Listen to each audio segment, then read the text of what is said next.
Hi friends, welcome to Drop Into Dr. Awesome. I am Dr. Awesome, and we're going to talk a little bit about the Yamaha QL1 digital mixing console. Now, we're not really going to get into programming or patching and things like that, but we are going to kind of go over how the board is set up to use in our studio. So that being said, let's get to it. First thing we want to talk about with this board are these faders. Now on our board, most of these are set up as inputs. We have handheld 1, handheld 2, lav 1, lav 2, on down the line. But on this end, these are actually our outputs. These three faders right here. We have our stereo and mono outputs. These go to our program recording and our stream. And we have our monitor output. And this is what actually controls the volume in the booth.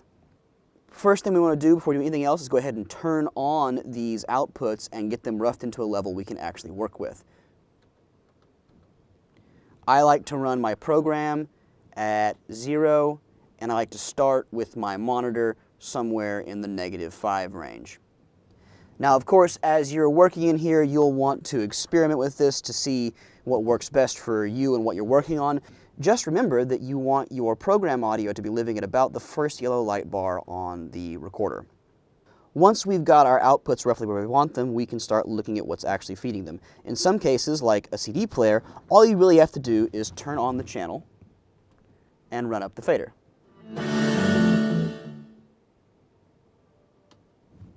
But for some things like microphones, you need to EQ the sound so that it sounds the way you want.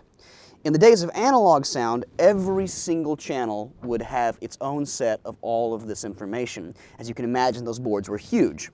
Digital sound has allowed us to compress all of this into one menu with the trade-off of a channel selection.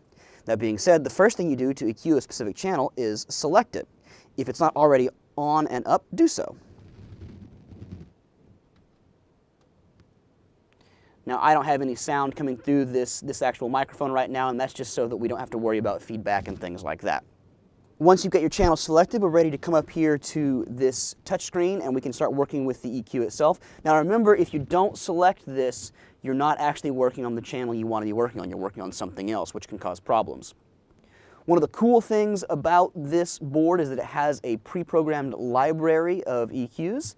So I can select this, and then I hit the library button, and I use this right here, and I can fade up, I can scroll up and down to find something that looks close to what I'm looking for. So if I were doing a female vocalist, I would scroll up to female vocal number 1 and hit recall. You can see it changed my EQ pattern. Now, you can also fine-tune these EQs. This is just kind of a starting point using these knobs and buttons over here. If I want to adjust my low, I can adjust my low mids, highs, and high mids and highs. And we'll kind of go over what a proper EQ should look and sound like in a little more depth later. But right now, I just kind of wanted to show you what was actually here. I'm going to go ahead and close this. Last thing I want to tell you before I'm willing to call this video done is I want to talk about the pages. Now, this version of the QL1 has more channels that can actually be shown on one surface, so you actually can go through pages by using the fader bank here. So right now we have 1 through 16 up. I can go into 17 through 32, and I can also switch back and forth between my A patch and my B patch. To do that, I hold down both these two buttons at the same time, and now you can see that we have a different layout here. The B layout patch does have a few more options as far as what's running into it, but it is a little harder to navigate, so in most cases, as you're coming in here and getting used to the studio, I would recommend using the preset A. And that's kind of the briefest of brief introductions to the QL1. Obviously, we didn't even really scratch the surface of what it can actually do, but you should be able to come in the studio and start making sound come out of it.